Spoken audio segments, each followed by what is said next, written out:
दिल्ली के कई इलाके जल संकट कटौती की स्थिति से जूझ रहे हैं और दिल्ली वासियों को हो रही समस्या के बीच आज माननीय सुप्रीम कोर्ट द्वारा आम आदमी पार्टी की दिल्ली सरकार को फटकार लगाई गई है, जिसके बाद दिल्ली प्रदेश भाजपा की मंत्री एवं नवनिर्वाचित सांसद सुश्री बांसुरी स्वराज, मीडिया प्रमुख श्री प्रवीण शंकर कपूर एवं कार्यालय मंत्री श्री ब्रिजेश राय की उपस्थिति में मीडिया को संबोधित किया।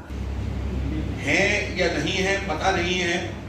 पिछली बार जब जेल गए थे तो उन्होंने एक चिट्ठी लिख दी थी कि आतिशी दिल्ली वालों को पानी की कमी ना होने देना। अब दिल्ली में पानी के लिए हाहाकार हो रहा है, मगर मुख्यमंत्री जी का कहीं अता पता है नहीं, कोई चिट्ठी पत्री आ नहीं रही। आप लोगों को भी मैं याद दिलाता हूं, 2 तारीख से जेल गए हुए हैं। इस बार कोई नाटक नौटंकी कुछ नहीं कर रहे, जेल में आराम से बैठे हैं।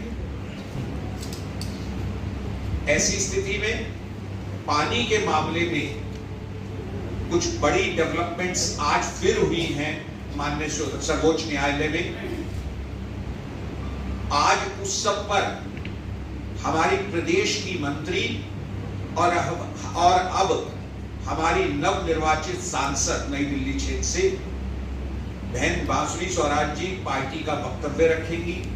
इस सारे मसले को प्रारंभ से अब तक एनालाइज करके, क्योंकि आज कोर्ट ने भी इसी राह पे फटकार लगाई है, तो इस मसले को पूरा प्रारंभ से और अब तक की एनालिसिस के साथ रखेंगी।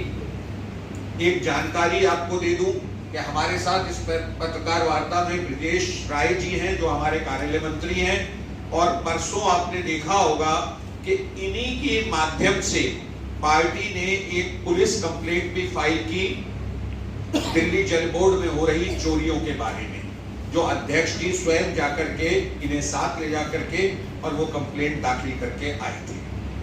मैं कहते हैं यदि नियत हो तो नियति भी बदल सकते हैं, लेकिन बहुत विनम्रता से कहूँगी कि दिल्ली सरकार, केजरीवाल सरकार की नियत ही नहीं है दिल्ली को पानी देने की, और इसीलिए प्यासा मरना लगता है जैसे दिल्ली वासियों की नियति बन गई है। आप देखेंगे कि सुप्रीम कोर्ट में इन्होंने ही एक याचिका दायर करी है जहां पर इन्होंने पानी मांगा था हरियाणा और हिमाचल से। इन्होंने झूठ बोला कि हिमाचल के पास सरप्लस पानी है। सुप्रीम कोर्ट ने फटकार लगाई क्योंकि हिमाचल ने कहा उनके पास सरप्लस पानी नहीं है। दूसरा, सुप्रीम कोर्ट ने यह भी पूछा कि आप इलीगल टैंकर माफिया के जो ऑपरेट कर रहा है दिल्ली में, उसके खिलाफ आप क्या कर रहे हैं। सुप्रीम कोर्ट ने यह भी पूछा कि आप पानी की वेस्टेज को नियंत्रित करने के लिए क्या कर रहे हैं। ये कुछ नहीं कर रहे हैं। अरे इनको अगर एयर कंडीशनड कमरों में प्रेस वार्ता करने से फुर्सत मिले तब ये ज़मीन पर उतर कर कुछ काम करेंगे ना। और ये पहली बार नहीं है, सुप्रीम कोर्ट ने भी ये देखा। 2018 में भी एक क्राइसिस आया था, 2019 में भी एक क्राइसिस आया था, और 2024 में भी। 1 दशक से आम आदमी पार्टी की सरकार यहाँ पर है, लेकिन इन्होंने दिल्ली जल बोर्ड के इंफ्रास्ट्रक्चर के लिए कुछ नहीं करा है। वो दिल्ली जल बोर्ड जो माननीय शीला दीक्षित के राज में 600 करोड़ रुपए के प्रॉफिट में था, मात्र 1 दशक में केजरीवाल सरकार के नीचे 73,000 करोड़ रुपए के घाटे में है। बांसुरी जी, अभी तो दिल्ली पानी के लिए तरस रही है और 1 महीने बाद मानसून आ जाएगा, फिर दिल्ली पानी से तरसेगी, क्या कहेंगे आप? ये यही दिखाता है कि एक निकम्मी सरकार है जो केवल बहाने बनाती है, क्योंकि दिल्ली सरकार केवल प्रचार प्रसार और भ्रष्टाचार में लिप्त है।